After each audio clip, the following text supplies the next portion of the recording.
Assalamualaikum warahmatullahi wabarakatuh. Alhamdulillahirabbil alamin wa nasta'in ala umuri nyawadin wassalatu wassalamu ala asrofil anbiya'i wal mursalin wa ala alihi washabihi ajmain. Assalatu wassalamu alaikum sayyidi ya Rasulullah usbiqulatilati adibi. Ada satu teknik mungkin kalau bisa Anda mau tiru silahkan gitu. Sekarang ini yang saya lakukan adalah omset saya tekan tidak sampai drop banget gitu.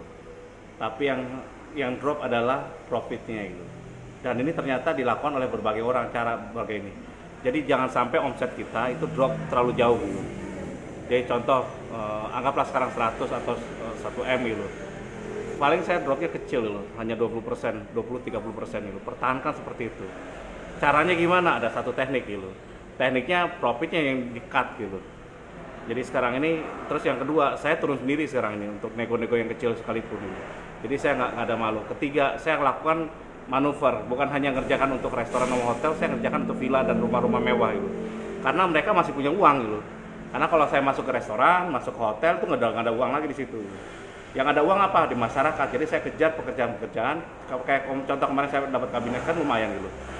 Ya kurang lebih 10-an gitu. Jadi kan itu bisa kerja untuk beberapa minggu aja gitu. Jadi intinya seperti itu. Jadi saya cut, tadinya mungkin dia nggak kebeli stainless karena terlalu tinggi gitu. Tapi karena profitnya saya turunkan, drastis, yang penting saya bisa kerja, mereka bisa beli gitu. Jadi kemarin kedua, yang paling utama lagi kita berbagi gitu. Jadi yang beli kadang-kadang nggak langsung order gitu, kadang-kadang dia kontraktornya atau siapa, kita bagi untung aja. Jadi terbuka aja, ini anggaran segini, bagi dia berapa, bagi kita berapa gitu. Karena saya kan satu, saya tidak ada sales keluar. Jadi ada gak cost lain, cost saya hanya cost pabrikan gitu. Jadi ibaratnya saya dengan bengkel di luar pun saya masih bisa bersaing. Kenapa? Ya karena saya nggak kenakan cost ke mereka semua, biayanya gitu. Jadi intinya itu. Yang penting anak belakang, yang saya lakukan jangan sampai kita lay off gitu, merumahkan. Itu pun nggak boleh. Dan saya pun tidak ada niat untuk turn back sampai PHK atau apa, nggak ada pilihan gitu. Karena nggak ada pilihan itu menjadi apa? Jadi saya nekat gitu. Jadi intinya ini harus survive, gimana caranya gitu. Dan kalau saya tidak ada niat pilihan yang lain-lain kecuali survive, lay off pun nggak ada gitu.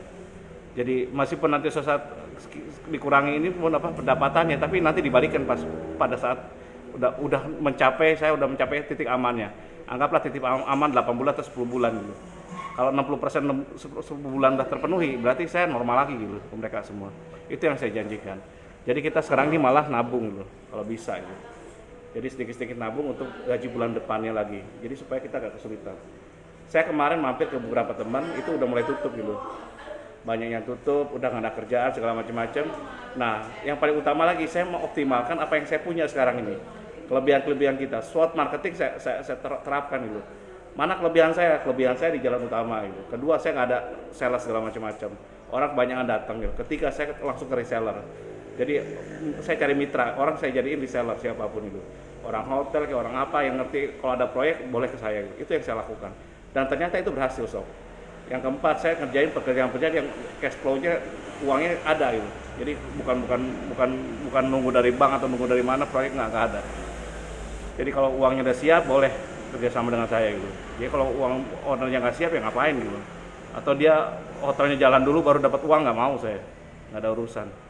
Jadi saya kalau harga boleh ditawar, tapi kalau payment nggak bisa ditawar. Itu yang saya lakukan. Nah, sob ini belajar dari hotel yang ada di Bali. Sekarang ini ternyata hotel melakukan pendekatan yang lebih ekstrim juga gitu. Beberapa hotel itu di-free-kan loh, bayangin loh. Anda nginep di hotel free. Anda hanya bayar charge-nya aja gitu. Jadi contoh ya, biasanya Anda nginep itu sehari itu 500.000, Anda bayar cuma 100.000 gitu. 200.000 per hari dan harus sebulan gitu. Kadang-kadang Anda bayar 150.000 tapi dengan makan gitu, bayangan. Bayar 150.000 dengan makan, ada itu di sepinya, 150.000 sampai 200.000. Bagi bule itu murah banget gitu. Daripada di kos-kosan saya aja nilainya hampir 2 juta. Ini hotel sekarang nih, hotel-hotel bintang. Itu ada fasilitas kolam renang, hotel bintang. Itu 1 bulan, itu dia pakai, dia lakukan apa coba? Ini bisa ditiru oleh Anda ya. Dia hanya bayar cuma 100.000 loh, 3 juta per bulan. Jadi kayak rumah kos-kosan sekarang ini. Jadi hotel sekarang jadi kos-kosan gitu. Jadi pesaing saya kan punya kos-kosan eksklusif ya. Bersaing dengan mereka gitu. Bayangin, biasanya hotel eksklusif atau kos-kosan yang agak ini kan 2,5 juta sampai 3 juta, 4 juta ya. Sekarang ini hotel membanting sampai 3 juta gitu. Malah kadang 2,5 juta. Itu hotel bintang 3-an. Yang diharapkan ada yang pakai makanan, ada yang enggak. Makanan pun dimurahkan supaya orang restoran bisa kerja gitu. Kalau nggak makanan yang nggak dimurahkan, yang dilakukan adalah apa coba? Mereka kan pasti makan, belinya kan di restoran, itu yang dilakukan. Terus itu yang dilakukan beberapa hotel sekarang ini manajemennya supaya bisa survive aja. Nah di Bali ini hampir 90% sekarang ini udah kelepek-kelepek gitu, nggak bisa jalan. Kecuali orang kreatif. Atau nanti dikerjasamakan dengan pemerintah untuk menerima tamunya COVID segala macam-macam. Banyak hal yang bisa dilakukan. Jadi ini belum berakhir soal. Bagi orang yang kreatif pasti ada jalan. Tapi bagi orang yang memang jangan pesimis dulu, hidup aja terus sekarang ini. Kalau saya memang saya tekankan seperti itu. Dan saya kemarin mengunjungi teman-teman sahabat ketika ini sudah ada kerjaan 2 minggu 3 minggu saya cari ke teman-teman informasi, ya itu kerjasama gitu dengan teman-teman, dengan sahabat. Kasihan juga, miris juga lihat teman-teman yang melakukan itu gitu. Karena sekarang ini udah punya pilihan gitu. Semakin besar usaha semakin kelenger sekarang ini. Kalau kurang banyak kurangnya, kalau salah banyak salahnya. Wabillahi taufiq wal hidayah. Wassalamualaikum warahmatullahi wabarakatuh.